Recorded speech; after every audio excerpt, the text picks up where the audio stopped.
حي على الفلاح.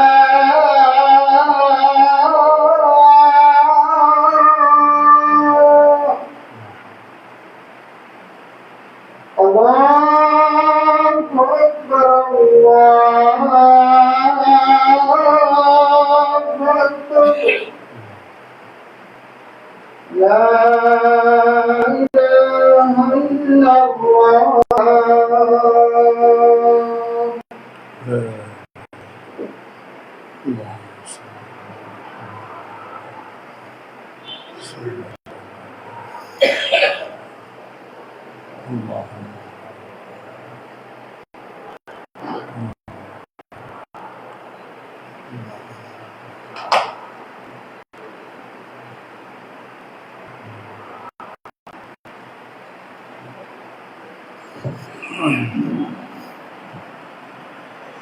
الحمد لله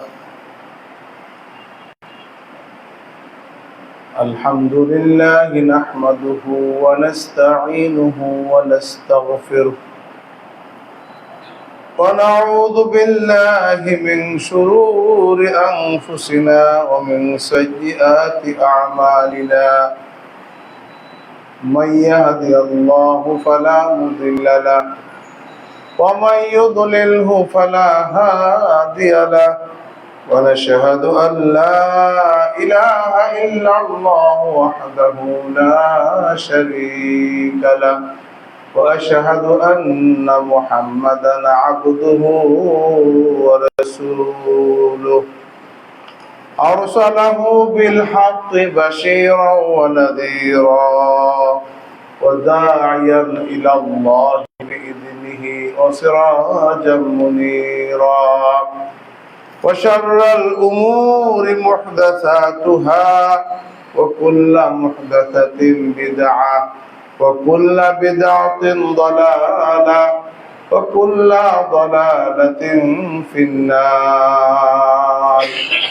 فأعوذ بالله السميع العليم وبوجهه الكريم وسلطانه القديم من الشيطان الرجيم. بسم الله الرحمن الرحيم. وسارعوا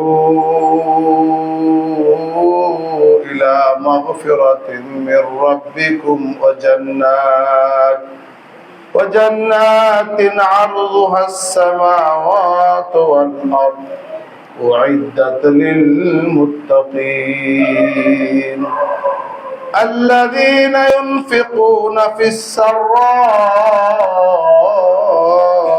والضراء والكاظمين الغيظ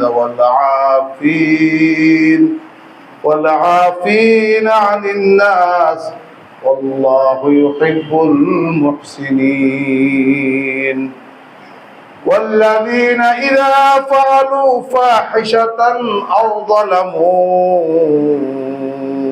أنفسهم ذكروا الله فاستغفروا لذنوبهم ومن يغفر الذنوب إلا الله ولم يسروا على ما فعلوا وهم يعلمون. بسم الله الرحمن الرحيم. إنما المؤمنون الذين إذا ذكر الله وجلت قلوبهم وإذا تليت عليهم آياته زادتهم إيمانا وعلى ربهم يتوكلون. الحمد لله والشكر لله.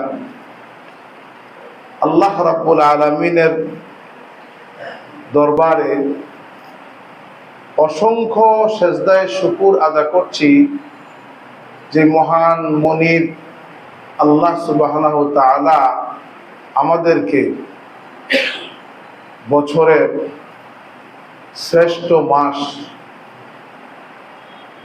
আর সাপ্তাহিক বারের শ্রেষ্ঠ বার ইয়ামুল জুমা সিয়াম সাধনার মাসের প্রথম জুমা সুস্থ রেখে তার দরবারে হাজির হওয়ার তৌফিক দান করেছেন। সকলে বলে আলহামদুলিল্লাহ। আজকে জুমার সংক্ষিপ্ত বিষয়বস্তু চয়ন করেছি, কোরআন চর্চা যারা করেন তারাই মুত্তাকি বা ধর্মগুরু। এই মাস এটা কোরআনের মাস।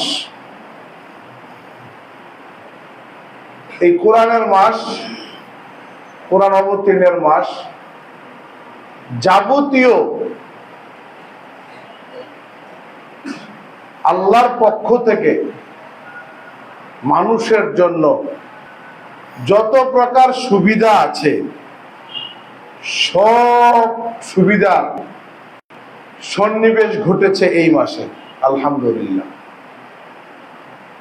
এই মাসে মর্যাদা, কোরআনের মর্যাদা। আর এই মাস যারা পেল, এই মাসে যদি নিজেদেরকে সংশোধন করা না যায় তাহলে আমরা হতভাগা। আল্লাহ রাসূল সাল্লাল্লাহু আলাইহি ওয়াসাল্লাম খুতবার উদ্দেশ্যে মিম্বরে বসলেন। বসে সশব্দে উনি 3 বার আমিন বললেন। সাহাবারা সালাত আনতে জিজ্ঞাসা করলেন, ইয়া রাসূলুল্লাহ, কখনো তো এভাবে জোরে আমিন বলতে দেখি নাই, আজকে আপনি 3 বারই আমিন বললেন, যদি একটু বিষয়টা আমাদেরকে বুঝিয়ে দিতেন। আল্লাহ রাসূল বলছেন, এই পৃথিবী সৃষ্টির পর থেকে আল্লাহ সুবহানাহু ওয়া তাআলার প্রিয় ভাজন, স্নেহভাজন একজন মালাইকা, ফেরেশতা প্রথম থেকে শুরু করে সব সময় পৃথিবীতে যার পদচারণা, তিনি হচ্ছেন জিবরাইল আমিন। জিবরাইল আমিন আল্লাহর এত প্রিয় যে পৃথিবীতে মানুষদের জন্য হযরত আদম আলাইহিস সালাম থেকে শুরু করে উম্মতে মুহাম্মদী পর্যন্ত যত বিধি নিষেধ, যত ধরনের আল্লাহর পক্ষ থেকে আইন কানুন, হুঁশিয়ারি সংকেত, বিপদ সংকেত, সব যিনি এককভাবে নিয়ে আসেন তিনি হচ্ছেন জিবরাইল আমিন। জিবরাইল আমিনকে আল্লাহ রাসূল সাল্লাল্লাহু আলাইহি ওয়াসাল্লাম সশরীরে 2 বার দেখছেন। একবার দেখেছেন মেরাজে, যখন তাকে নিয়ে যাওয়া হলো রাসূল সাল্লাল্লাহু আলাইহি ওয়াসাল্লামকে, আরেকবার পৃথিবীতে। আল্লাহ রাসূল সাল্লাল্লাহু আলাইহি ওয়াসাল্লাম বলছেন, জিবরাইলের 600 পাখা আমি দেখছি। এক একটা পাখার দৈর্ঘ্য প্রস্থ কত, যে একটা পাখা যদি জিবরাইল আমিন খুলে পুরা পৃথিবীটা ঢেকে যায়। সুবহানাল্লাহ। তো ওই জিবরাইল রাসূল সাল্লাল্লাহু আলাইহি ওয়াসাল্লাম মিম্বরে বসছেন, সংবাদ নিয়ে আসছেন। কি সংবাদ? যারা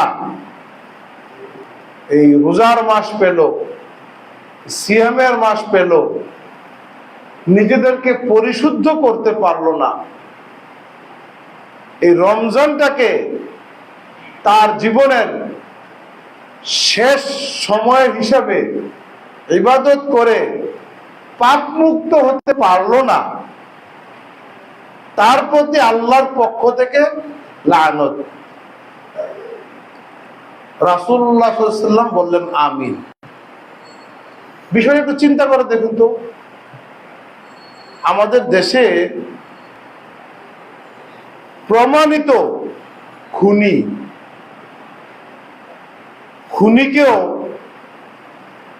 রাষ্ট্রপতির আদেশে মাফ করে দেওয়া, ফাঁসি থেকে মাফ করে দেওয়া হয়।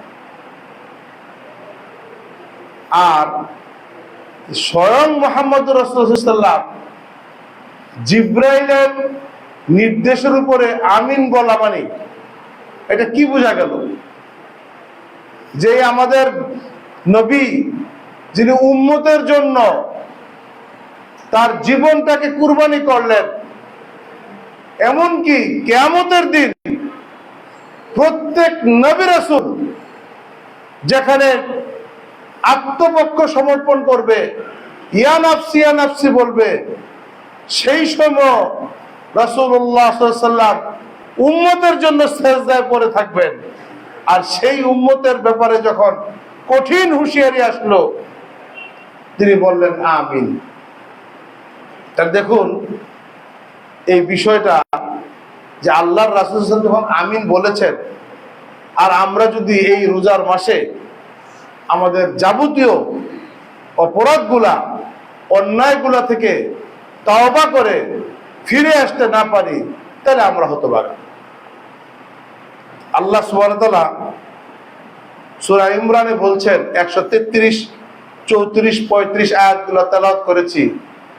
আল্লাহ সুবহানাহু বলছেন, ওয়াসারিউ সারিয়া, সুরা দ্রুত, ইলা মাগফিরাতিন মির রাব্বিকুম, তোমার রবের ক্ষমার দিকে দৌড়াও, দ্রুত, সময় খুব কম।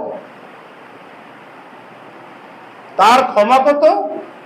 আল্লাহ সুবহানাহু ওয়া তাআলার ক্ষমা কত? জান্নাতের আরজুহাস সামাওয়াত, আকাশ এবং পৃথিবী দৈর্ঘ্য প্রস্থ যত, তার ক্ষমা তার চেয়েও বেশি। সুবহানাল্লাহ। এই ক্ষমা পাওয়ার জন্য, দ্রুত যাওয়ার জন্য আল্লাহ তো নির্দেশ করেছেন। আর এই যে জান্নাত, আসমান এবং জমিনের যে প্রশস্ত যে জান্নাত, এই জান্নাতটা নির্মিত করা হয়েছে কার জন্য? মুত্তাকিদের জন্য। উইদ্দাত লিল মুত্তাকিন, মুত্তাকিদের জন্য। দেখুন পৃথিবীতে মানুষ 1970-এর দশকে চাঁদে গেল, তাও আমেরিকা। তো আমেরিকা যেহেতু চাঁদে গেছে, ফ্রান্স চিন্তা করছে আমরা নিচের দিকে যাব, নিচে কি আছে দেখতে যাব। ফ্রান্সের বৈজ্ঞানিকরা নিচে যাওয়া শুরু করলো। 15,000 ফিট নিচে যাওয়ার পরে আগুনের তাপমাত্রা 200 ডিগ্রি সেলসিয়াস। তারা সর্বশেষ আইডেন্টিফাই করেছে 6,325 কিলোমিটার নিচ পর্যন্ত আছে। তার মানে বাংলাদেশ থেকে সৌদি আরব, ওইখানে যাওয়ার কোনো সুযোগ নাই।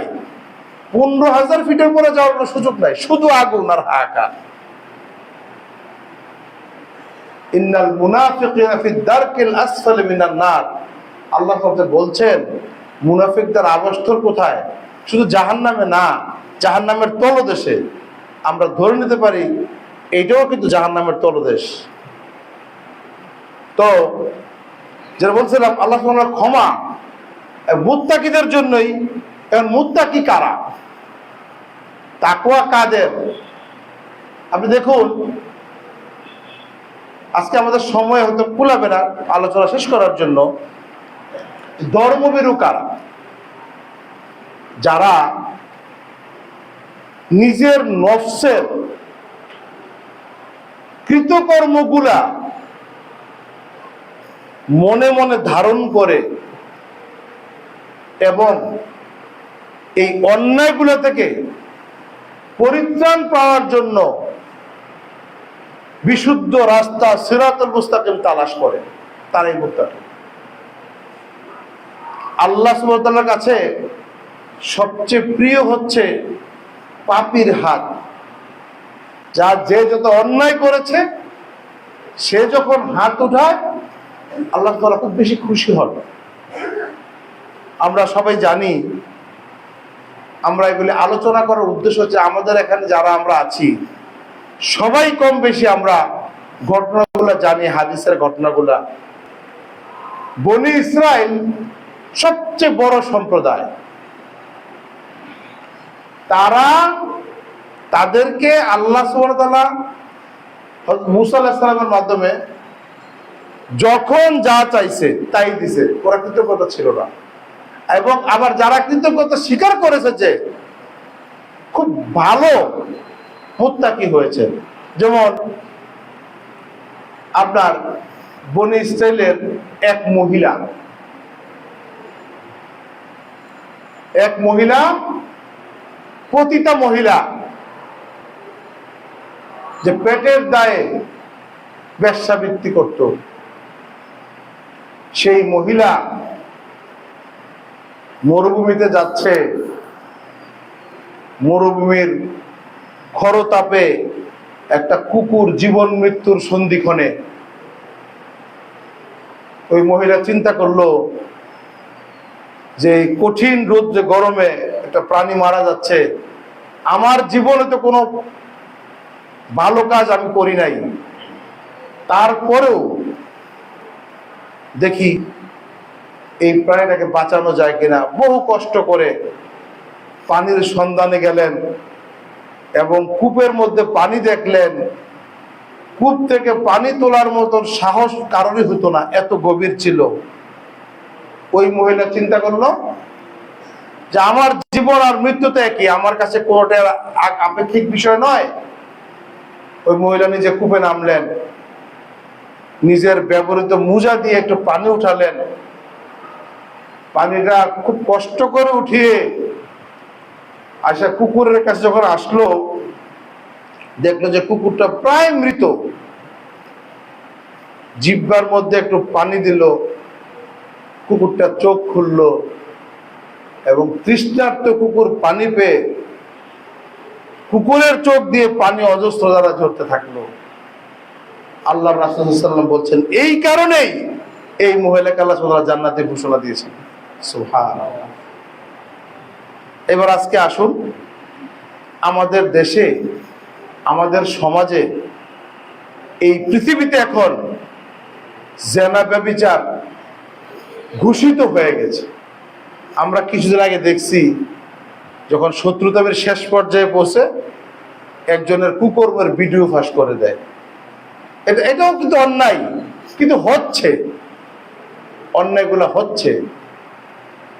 তো আমরা এই অন্যায়গুলো থেকে বাঁচার জন্য উম্মতে মুহাম্মদী যে অন্যায়গুলো করে আমাদেরকে আল্লাহ সুবহানাহু ওয়া তাআলা বিশেষ রহমতে আমাদেরকে মাফ করে দিবেন বলেই আমরা আশাবাদী। আল্লাহ সুবহানাহু ওয়া তাআলা আমাদেরকে সব সময় শুধু হুঁশিয়ারি দিয়েছেন আর শুধু সুসংবাদ দিয়েছেন।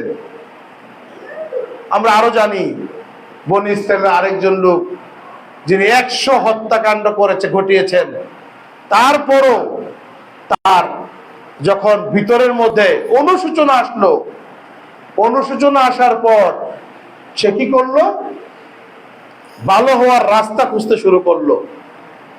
এক ধর্মযাজকের কাছে গেলেন, তিনি খুব আবেদ। তাকে জিজ্ঞাসা করা হলো যে আমি কি ভালো হওয়ার সম্ভাবনা আছে, সুযোগ পাবো আল্লাহর কাছ থেকে ক্ষমা পাওয়ার? আমি তো প্রায় 100 হত্যাকাণ্ড ঘটিয়েছি। ওই আবেদ খুব ভয় পেয়ে গেল। আসলে তার দুনিয়া সম্পর্কে জ্ঞান ছিল কম, আল্লাহ সম্পর্কে তার জ্ঞান কম ছিল। বলছে না, কিভাবে সম্ভব? খুনের বদলে খুন হতে হয়, আর তুমি 100 হত্যাকাণ্ড ঘটিয়েছ। সে মন খারাপ করে আরেক আলেমের কাছে গেলেন, কারণ তার বিবেক বোধ জাগ্রত হয়েছে, তার অন্যায়গুলো তাকে কুরে করে খাচ্ছে। আরেক আলেমের কাছে গেলেন, আলেম কি বললেন যে তোমারকে ক্ষমা করার জন্য আল্লাহর দরজা সবসময় খোলা, তারপর সে এবং তাকে নসিহত পেশ করলেন যে ভালো হতে হলে হিজরত করে ভালো জায়গায় যেতে হবে। কুসংস্কার সমাজে মানুষ ভালো থাকতে পারে না, ইচ্ছা করলেও পারে না। আজকে আমাদের অবস্থা দেখুন, আমরা অন্যায়গুলোকে অন্যায় মনে করি না, মিথ্যা কথার ছড়াছড়ি, মানে জায়গায় চেঞ্জ হয়ে যায়, কথা পরিবর্তন করে ফেলি। এটা আমাদের অধিকাংশের মধ্যে, মানুষের মধ্যে। আমরা রোজা থাকি, আমরা নামাজ পড়ি, সব ভালো কাজ করি, কিন্তু স্বার্থের জন্য অন্যায়গুলোও করি। এই জন্য বলেছি, ধর্মভীরু কারা, মুত্তাকি কারা? যারা নিজে প্রশ্ন করে নিজের কৃতকর্মের জন্য অনুশোচনা বোধ যাদের মধ্যে জাগ্রত হয়, তারাই কিন্তু ধর্মভীরু। তারপর আল্লাহ সুবহানাহু ওয়া তাআলা জান্নাতবাসীদের গুণাগুণ বর্ণনা করছেন, যে জান্নাতে যাবে। কেমন গুণাগুণ প্রকাশ করছেন? যারা আল্লাহ প্রকাশ করছেন, আল্লাযীনা ইউনফিকুনা ফিস সাররা'i ওয়াদ দাররা'i ওয়াল কাযিমিনা আল গায়জ ওয়াল আফিনা আনিন নাস আল্লাহু ইউহিব্বুল মুহসিনিন। যারা বিপদে আপদে, সুখে দুঃখে সব সময় সচ্ছলতা এবং অসচ্ছলতার মধ্যে আল্লাহর পথে ব্যয় করে, তারা হচ্ছে জান্নাতীদের গুণ। এই পৃথিবী, আপনি একটা চিন্তা করে দেখুন, গবেষকরা প্রমাণ করেছে, একটা বাঘ, যে বাঘ আমাদের সুন্দরবনে আছে, প্রতিদিন কমপক্ষে 15 থেকে 20 কেজি গোশত খায়। আর যেটা সাইজ বড়, এটা 25 থেকে 30 কেজি গোশত খায় প্রতিদিন। তার শিকারের মধ্যে সবচেয়ে অসহায় প্রাণী কোনটা? হরিণ। হরিণের মাংস প্রতিদিন একটা বাঘ যদি 15 থেকে 20 কেজি খায়, দাম কত? প্রায় 30,000 টাকা, যদি আমরা ধরি আর কি, ধারণা করি। একটা বাঘ প্রতিদিন 15 থেকে 20 কেজি গোশত খায়, তার মধ্যে জমানোর কোনো চিন্তা নেই। আমরা মানুষ 200 থেকে 250 গ্রাম চালের ভাত খাই, আমাদের কত টাকা লাগে চিন্তা করছেন? কত খরচ লাগে আমাদের? যেখানে রিজিকের ফয়সালা হয়ে আছে, কিন্তু আমরা রিজিক ছাড়ছি না, যে রিজিকগুলো আমাদের না। আপনি দেখুন, প্রত্যেকে, একদম রিক্সা ড্রাইভার থেকে শুরু করে বড় মাহাজনী ব্যবসা যারা করে, আপনি আজকে রাতে লাভের টাকা, ব্যবসার টাকা, ঘাম খাটুনি, রিক্সা চালানোর টাকা, যত টাকাই আপনি বাসায় নিয়ে যান, আগামী দিন সকালে কি সেই টাকা নিয়ে বের হন? কেউ কি বেরোতে পারি? কেউ পারি না, আমিও তো পারি না। টাকা যা যাবে করে, কোনো না কোনো খাত তৈরি আছে টাকাটা খরচ হওয়ার জন্য। সুতরাং এই যে টাকা খরচ, এই যে ব্যয়, যদি আপনি সাংসারিক ব্যয়কে আপনি সংকুলন না করেন, তাহলে আপনার আরো লাগবে। আর এই ব্যয় থেকে যদি, এই খরচ যদি আপনি আল্লাহর রাস্তায় করেন, দেখবেন বারাকা চলে আসছে। বলছিলাম, আমরা শুরুটা করেছিলাম যেটা দিয়ে, যে কোরআন চর্চা। এই মাসটা মূলত কোরআনের মাস। এই মাসে আল্লাহ রাসূল সাল্লাল্লাহু আলাইহি ওয়াসাল্লাম তার কাছে প্রতিদিন জিবরাইল আমিন আসতেন, এসে কোরআন শোনাতেন, কোরআন শুনতেন। আপনি দেখুন, কোরআনের মুজিজা, পৃথিবীতে যত নবী রাসূল আসছেন, যখনই তারা চলে গেছেন, তাদের মুজিজাও চলে গেছে। যেমন হযরত দাউদ আলাইহিস সালাম, লোহা ধরলে ফুমের মতো নরম হয়ে যেত, উনি নাই, লোহা শক্ত। মুসা আলাইহিস সালাম,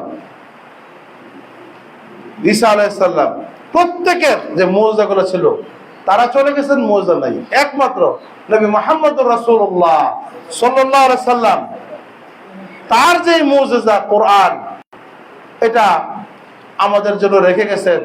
এখনো কোরআনের মুজিজা আছে। আপনি কোরআন পড়েন, কোরআন শ্রবণ করেন, দেখবেন আপনার মনের মধ্যে একটা প্রশান্তি, একটা উৎফুল্লতা ভাব চলে আসছে। এই রমজান মাসে আমরা যদি কোরআন চর্চা না করি, কোরআনের বিধিনিষেধগুলো না বুঝি, তাহলে আমরা কিন্তু হতভাগার কাতারে পড়ে যাব। সাবধান। আপনি দেখুন, হযরত জিবরাইল আমিন যেখানে রোজা সিয়াম সাধনার মাসে প্রতিনিয়ত দুনিয়াতে আসতেন, আর উনি সর্বশেষ রাসূল সাল্লাল্লাহু আলাইহি ওয়াসাল্লামকে যে ঘোষণাটা দিয়ে গেলেন আল্লাহর পক্ষ থেকে, যারা এই সিয়ামের মাসে নিজেদেরকে পরিশুদ্ধ করতে পারলো না, তারা হচ্ছে হতভাগা। আবার প্রতি বছর একদিন জিবরাইল আমিন এখনো পৃথিবীতে আসেন কিনা জানেন তো? উনি ঘোষণা দিলেন সিয়ামের আগে, যারা সিয়ামের মাস পাবে, রোজার মাস পাবে, সিয়াম গুলা রাখবে, কোরআন চর্চা করবে, নিজের গুনাহগুলো মাফ করে নেবে, আর যদি না পারে তারা আপনার হতভাগা। আবার এই জিবরাইল আমিন রোজার শেষ দশকে আসেন। রোজার শেষ দশকে এসে লাইলাতুল কদরে সারা রাত পৃথিবীতে থাকেন। তাহলে আমাদের জন্য এই মাসটা কত গুরুত্বপূর্ণ। মৌসুমী ফলে, যখন যে সামনে মৌসুমী ফল আসবে, সব ধরনের ফল পাওয়া যায়। আর বছরের একটা মাস, এই সিয়ামের মাস, এই মাসে আল্লাহর পক্ষ থেকে যাবতীয় সুযোগগুলো আল্লাহ বান্দার জন্য মুক্ত করে দিয়েছে। সুবহানাল্লাহ। আমরা তো এই যে ইমানদারের যে গুণাবলী আলোচনা করছিলাম, মুত্তাকির আলোচনা করছিলাম, এবার কোরআন তেলাওয়াতে যে ঈমান বৃদ্ধি পায়, আল্লাহ সুবহানাহু বলছেন, ওয়া ইযা তুলিয়াত আলাইহিম আয়াতু যাদাতুল ঈমানা। যখন কে কোরআন তেলাওয়াত করে তার ঈমানটা বৃদ্ধি পায়। আর আপনি দেখবেন যে কোনো জায়গায় যখন কোরআন তেলাওয়াত হয়, যে কোনো মানুষ, তার কাছে বিষয়টা একটা ভাবের বিষয় হয়। আচ্ছা আপনি দেখুন তো, যারা আমরা সালাত আদায় করি, আমরা যদি কমপক্ষে 17 রাকাত সালাত করি, তাও তো 17 বার সূরা ফাতিহা পড়ি নাকি? তাহলে আমরা তো ইনশাআল্লাহ সূরা ফাতিহা কন্টিনিউ করি।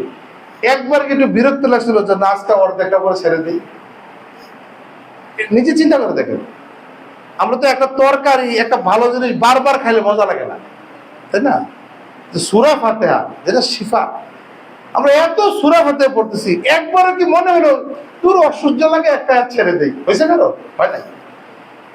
এই যে ঈমান যে বৃদ্ধি পায় কোরআন তেলাওয়াতে, এবং যখন কেউ তেলাওয়াত করে মনের মধ্যে একটা ভাব হয়, এই যে ঈমান বৃদ্ধি পায়। এবং যেমন ঈমানদারের গুণাবলীর বিষয়ে আল্লাহ সুবহানাহু ওয়া তাআলা বলছেন, ইন্নামাল মুমিনুনা আল্লাযীনা ইযা যুকিরাল্লাহু ওয়াজিলাত কুলুবুহুম।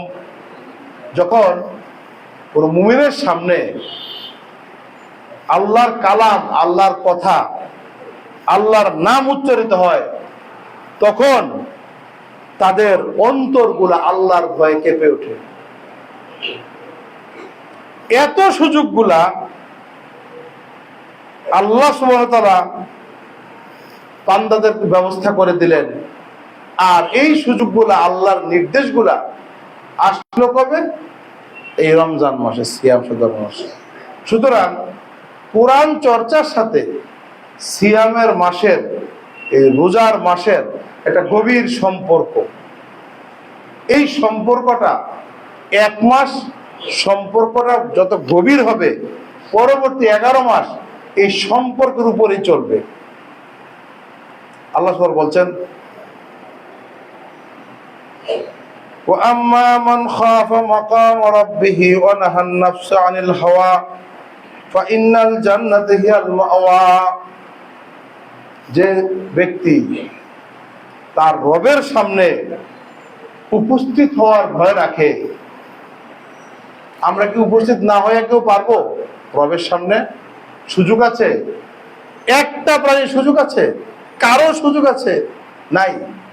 তাহলে এবং নিজের কুপ্রবৃত্তি, নফসে যে অন্যায়গুলো করা হয়েছে, এগুলো থেকে নিজেদেরকে পরহেজ করতে পারি, নিজেদেরকে ফিরিয়ে আনতে পারি, তাহলে আমাদের অবস্থা হবে কোথায়? জান্নাতে। এই সিয়ামের মাস, এই রমজানের মাসে আমরা বেশি বেশি কোরআন পড়তে হবে, কোরআন চর্চা করতে হবে, কোরআনকে বুঝতে হবে, এবং পরিবারে যারা আছেন সবাইকে এই কোরআনের বিষয়ে জ্ঞান দিতে হবে, পড়াতে হবে। কোরআন শুদ্ধভাবে পড়লে যেরকম সওয়াব, যারা পড়তে পারেন না, কষ্ট করেন, তাদের জন্য দ্বিগুণ সওয়াব। মান ক্বারাআল কুরআনা হারফান ফালাহু আশারু হাসানাত। যে ব্যক্তি কোরআনের একটা অক্ষর পড়ে, তার জন্য 10টা নেকি, একটা হরফ। আপনি দেখুন, আপনি যদি কোরআনের ভাষায় ফেরাউনের নামও নেন, তাও আপনার 50টা নেকি। ফেরাউন তো সবচেয়ে আমাদের কাছে নিকৃষ্ট। কোরআনের ভাষায় যখন কোরআনে যখন ফেরাউন পড়বেন, তখন তো 50টা নাকি আপনার। তারপরে মুমিনদের, যখন আমরা মুমিন হইলাম, কোরআন পড়ি, সব করি, মুমিনদের দ্বিতীয় কাজটা কি দাঁড়াবে?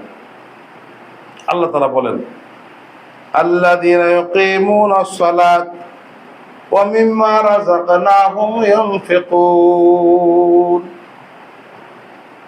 মুমিনগণ সালাত আদায় করবে এবং তাদের অর্জিত যে সম্পদ, এই সম্পদ থেকে গরিব দুঃখীদের প্রতি ইহসান করবে, দান করবে। অর্জিত সম্পদ চান্দা দিলে, মসজিদ দিলে হবে না, কিন্তু নিজের কষ্টের। আমরা এই ব্যাপারে খুব উদাসীন। প্রসঙ্গক্রমে বলতে হয়, আপনারা এখানে কষ্ট করে আসেন, এটা আল্লাহর মেহেরবানি। আপনারা এখানে তো সবসময় আসতে পারেন না, হয়তো জুমায় আসেন। খুতবার মধ্যে আমি একটু এলান করে দিচ্ছি যে আমাদের এখানে সর্বসাকুল্যে 50-60 জন গরিব, অসহায় ছাত্র ছাত্রী, শিক্ষক মহোদয়, যারা কোরআনের ধারক বাহক, যারা মানুষ গড়ার কারিগর, সবাই মিলে এখানে প্রায় 50 থেকে 60 জন লোক প্রতিদিন একটা ইফতারের আয়োজন করা তো লাগেই। এটা আমাদের ঘরেও লাগে। আমাদের এমনও এখানে আছেন ভাইয়েরা, যার ঘরে একদিনে 3000 টাকার ফল ফ্রুট, তারপরে চিটাঙ্গের খাবার, এগুলো কিন্তু চলে যায়। তা আমাদের এখানে, আমরা এখানে ইফতারের জন্য প্রতিদিন কমপক্ষে 3000 টাকা ব্যয় হয়। তো যেহেতু আমি ঘোষণাটা দিচ্ছি, দায়িত্ব আমার উপরে পড়ে। 30 দিনে 33 90,000 টাকা লাগে যদি মিনিমাম হয়। আর যদি ম্যাক্সিমাম ভালো ইফতার হয়, তাহলে অন্তত 1.5 লাখ টাকা লাগে, 5,000 টাকা। তা আমি এই মিম্বরে ধরে আমি ইনশাল্লাহ 2 দিনের 6,000 টাকার দায়িত্ব নিলাম। এবার আপনাদের পালা। আমি আলহামদুলিল্লাহ হয়ে যাবে সেটা খুতবাতে বললাম। তারপরে মানুষ থাকে না, আমরা তো আলহামদুলিল্লাহ ভাই একজন নামটা লেখাই নিবেন আপনারা প্রত্যেকে মেহরবানি করে। আরে ভাই, এই এতিম মানুষ, এই গরিব মানুষ, এই অসহায় মানুষগুলোর মুখে খাবার দিবেন, এর চেয়ে বড় সৌভাগ্য আর কি হতে পারে বলেন? জীবনের তো শেষ পর্যায়ে চলে আসছি, এই বাচ্চাদের কষ্ট লাগে, আপনাদের সন্তান, কারো না কারো সন্তান।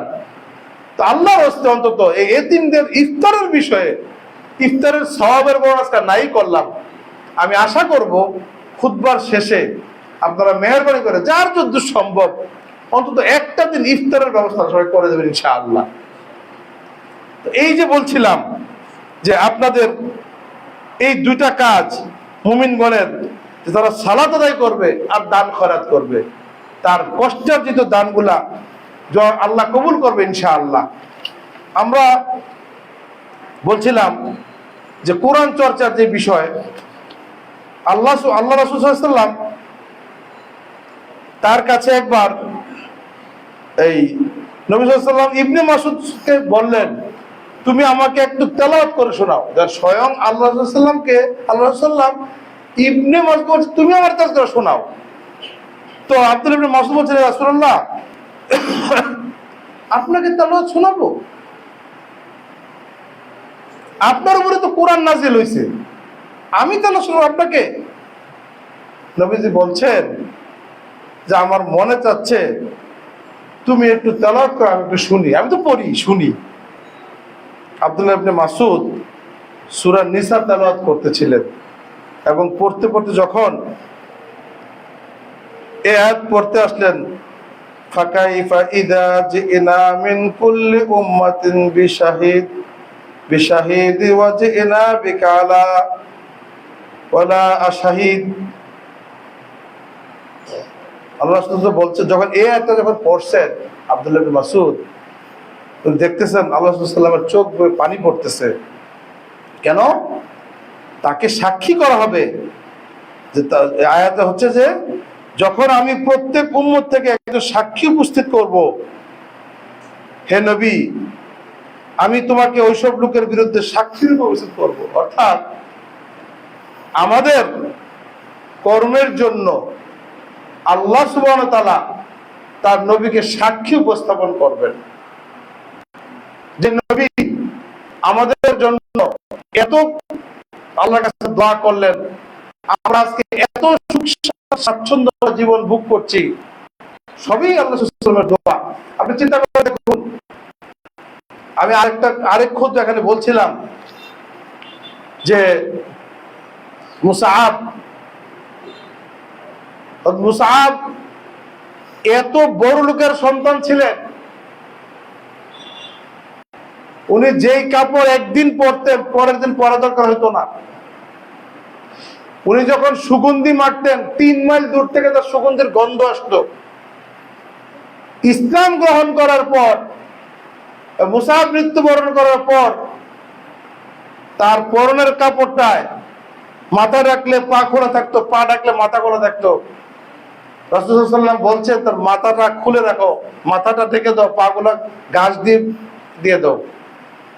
পোশাকের এত ইয়ে ছিল, পোশাক আশাকের জন্য রাসূল সাল্লাল্লাহু আলাইহি ওয়াসাল্লাম থেকে শুরু করে উমর, আমরা সবাই জানি উমর মিম্বরে দাঁড়িয়েছে খুতবা দিতে, মুসল্লি বলছে, উমর থামেন, আমাদেরকে প্রত্যেকের যেই জামার টুকরা দিছেন, কাপড়ের টুকরা জামা বানানোর জন্য, আমাদের তার চেয়ে তো আপনারটা অনেক বড় দেখা যায়, কিভাবে সম্ভব হইল?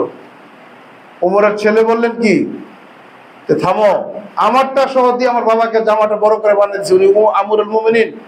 আজকে দেখুন তো আমাদের কত পোশাক, আমাদের প্রত্যেকের কাপড় চোপড় যা আছে, আগামী 10 বছর দিকেও না কিনে একদিনও ছিঁড়া কাপড় পরা লাগবে না, তাই নয় কি?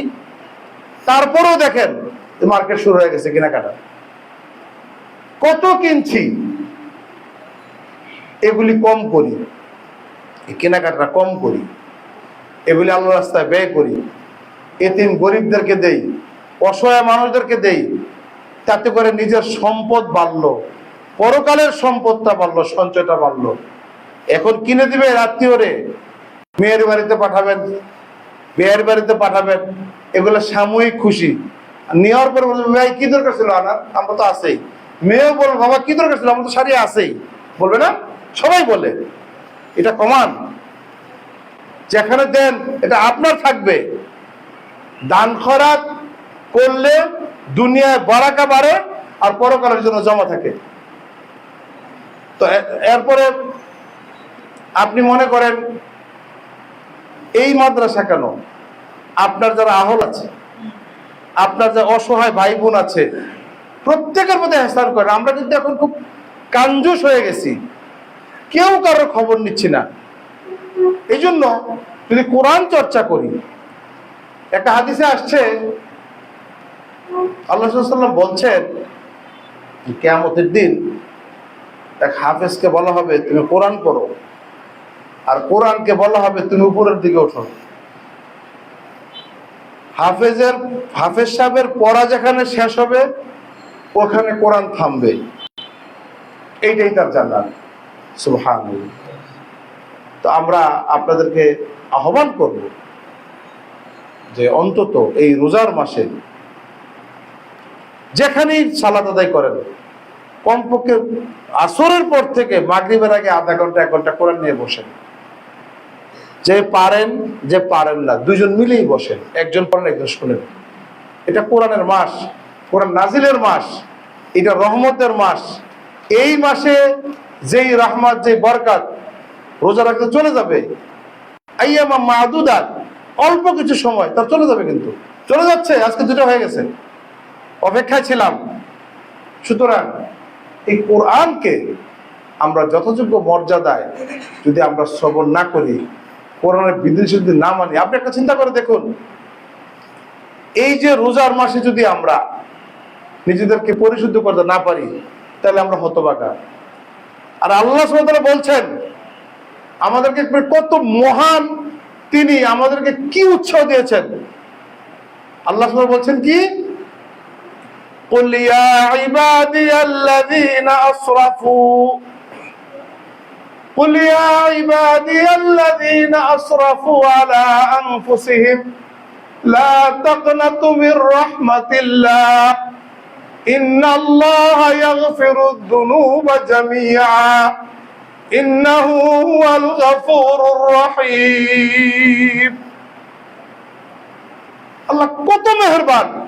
এত কিছুর পর, এত ভয়ের পর, এত নিরাশ করার পর আল্লাহ বলছেন, হে রাসূল সাল্লাল্লাহু আলাইহি সাল্লাম, আপনি বলে দেন ওই সমস্ত মানুষদেরকে, ওই সমস্ত আপনার বান্দা, আমার বান্দাদেরকে, আপনার উম্মতদেরকে যারা নিজেরা আশাহত হয়ে গেছে, যারা নিজেরাই ভাবছে যে আমার কোনো আশা নাই, আমি জান্নাত পাওয়ার উপযুক্ত না, যাদের জীবনটাকে অঙ্গার করে ফেলেছে পাপ করতে করতে, হেন অন্যায় নাই যা করে নাই, ওই সমস্ত লোকগুলোকে আপনি খবর দেন, এলান দিয়ে দেন, লা তাকনাতু মির রাহমাতিল্লাহ, তারা যেন আমার রহমত থেকে নিরাশ না হয়।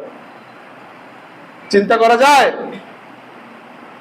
ইন্নাল্লাহা ইয়াগফিরুদ যুনুবা জামিআ, ইন্নাল্লাহ, নিশ্চয়ই আল্লাহ সুবহানাহু ওয়া তাআলা, ইয়াগফিরুয যুনুবা জামিআ, যত ধরনের অন্যায় করেছিল, যত ধরনের পাপ করেছে, নফসে যত খারাপই আছে, জীবনটাকে যত কলুষিত করেছে, তাদের সবগুলোকে আমি ক্ষমা করে দেব। সুবহানাল্লাহ। কেন? ইন্নাহু হুয়াল গাফুরুর রহিম, আমি হচ্ছি ক্ষমাশীল, আমি দয়াশীল, আমি দয়াবান, আমি ক্ষমা করবই। তো একটা হাদিসে আসছে, এক বান্দা, আল্লাহর এক বান্দা পাপ করছে, পাপ করার পর আল্লাহর কাছে ক্ষমা চাইছে, আল্লাহ তো পাপটা করে ফেলছি, আমি জানি তুমি আমাকে ধরবা, আমি ছুটতে পারবো না, আল্লাহ বলছে ক্ষমা করে দিলাম। আবার একই পাপ করছে, আবার আল্লাহর ভয়ে, আল্লাহ ভুল করে ফেলছি, নফসের কারণে আল্লাহ ভুল করে ফেলছি। এমনি ভাবে 4 বার পাপ করে আল্লাহর কাছে ক্ষমা চাই, আল্লাহ আমি ভুল করে ফেলছি। আল্লাহ তাআলা বলছেন তোমার ক্ষমা করে তুমি যা খুশি তাই করো। সুবহানাল্লাহ। অর্থাৎ মানুষ যখন এত অন্যায়, এত পাপাচার করার পরও যখন বেশি বেশি ক্ষমা চায়, আল্লাহ মাফ করে দেন।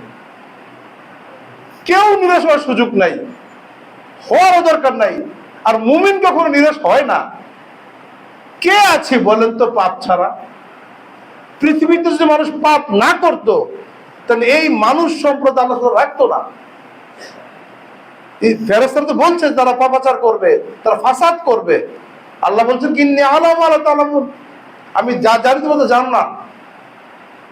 মানুষ অন্যায় করে, এই অন্যায়গুলোকে ক্ষমায় রূপান্তরিত করার জন্য, পাপগুলোকে নেকে পরিবর্তন করার জন্য আল্লাহ সুবহানাহু ওয়া তাআলা এই সময়গুলো আমাদের দিয়েছেন। আমাদের জীবনের সবচেয়ে ভালো সময়টা এখন যাচ্ছে এই সিয়াম সাধনার মাসে। আপনি যা পারেন, যেভাবে পারেন, আল্লাহর কাছে মাপ নিয়ে নেন। সহজ, আল্লাহ ছেড়ে দিয়েছেন। আল্লাহ বলছেন ইন্নাল্লাহ হুয়াল গাফুর রাহিম, আল্লাহ তাআলা ক্ষমা করার জন্য বসে আছেন। আসুন এই সংক্ষিপ্ত আলোচনা ভুল ত্রুটির মধ্যেও আমরা যে দুইটা কথা খুব জরুরি আমাদের জন্য, সেটা হচ্ছে কোরআনটাকে একটু পড়ুন, যদ্দূর পারেন কতটুকুই পড়েন, আর মানুষের সাথে ভালো আচরণ করেন। কর্কশ হওয়ার দরকার নাই, যথাসম্ভব যদ্দূর আপনার সম্ভব আল্লাহর রাস্তায় ব্যয় করেন। আমাদের মধ্যে অনেক সমস্যা। আমরা যখন এই সহি আকীদায় আসি, সালাফি মানাজুসা করা শুরু করি, তখন আমাদেরই কিছু ভাই আমাদের পিছনে লেগে যায়। এটাই তো আমাদের শয়তান। শয়তান তো ধরেন খারাপ লোকের কাছে যায় না, শয়তান ভালো লোকের কাছে আসে। এগুলো বিভিন্নভাবে হয়ে আসছে। আমরা মানুষের কাছে অনেক সময় জবাব দিতে পারি না, অনেক কথা আমাদেরকে প্রশ্ন করে। কিন্তু আমি যে একটা কথাই বলি, ভাই আপনার কবরটাই আপনার, আপনার কবর আমার না, আমার কবর আপনার না। সুতরাং কে কি বলল, হাদিসে এমন আসছে, কেউ যদি ঘোড়া সাওয়ার হয়ে আল্লাহর নামে সাহায্য চায়, তাকে সাহায্য দেওয়া খুব জরুরি।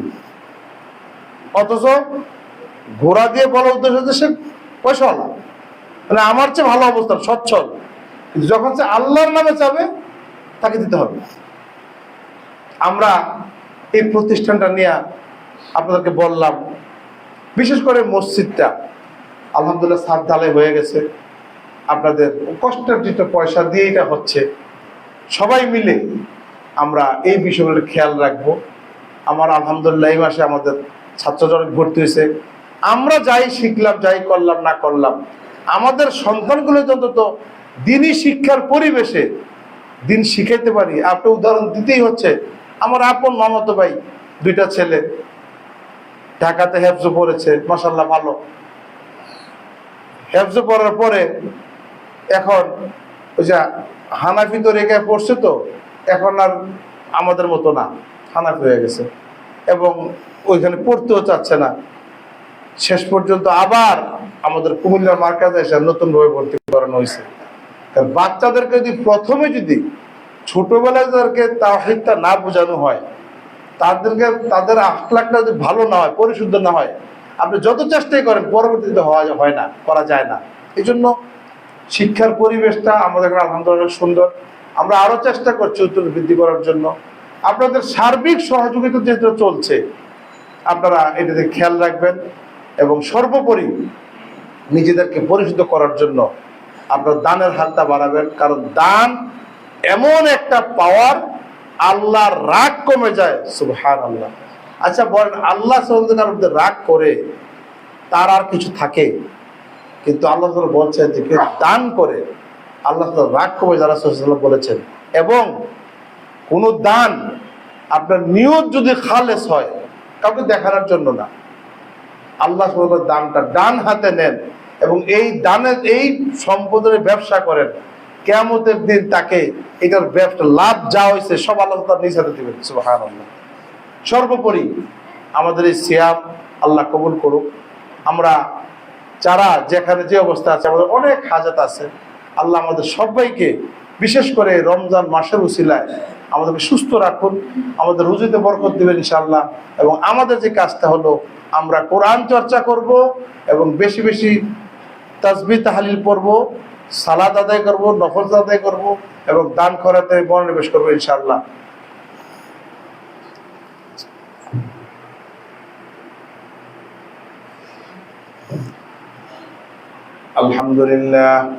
আলহামদুলিল্লাহ কাফা ওয়া সালামুন আলা ইবাদিহিল্লাযীনা ইসতাফা, আম্মা বা'দ। فأعوذ بالله السميع العليم من الوجه الكريم وسلطانه القدير من الشيطان الرجيم। মুহতারাম হাজিরিন, আমরা বিশেষ করে এখানে তারাবির সালাত হয়, 8 রাকাত সহি সুন্নাহ মোতাবেক হয়। আপনারা তারাবি সালাতও আসতে পারেন।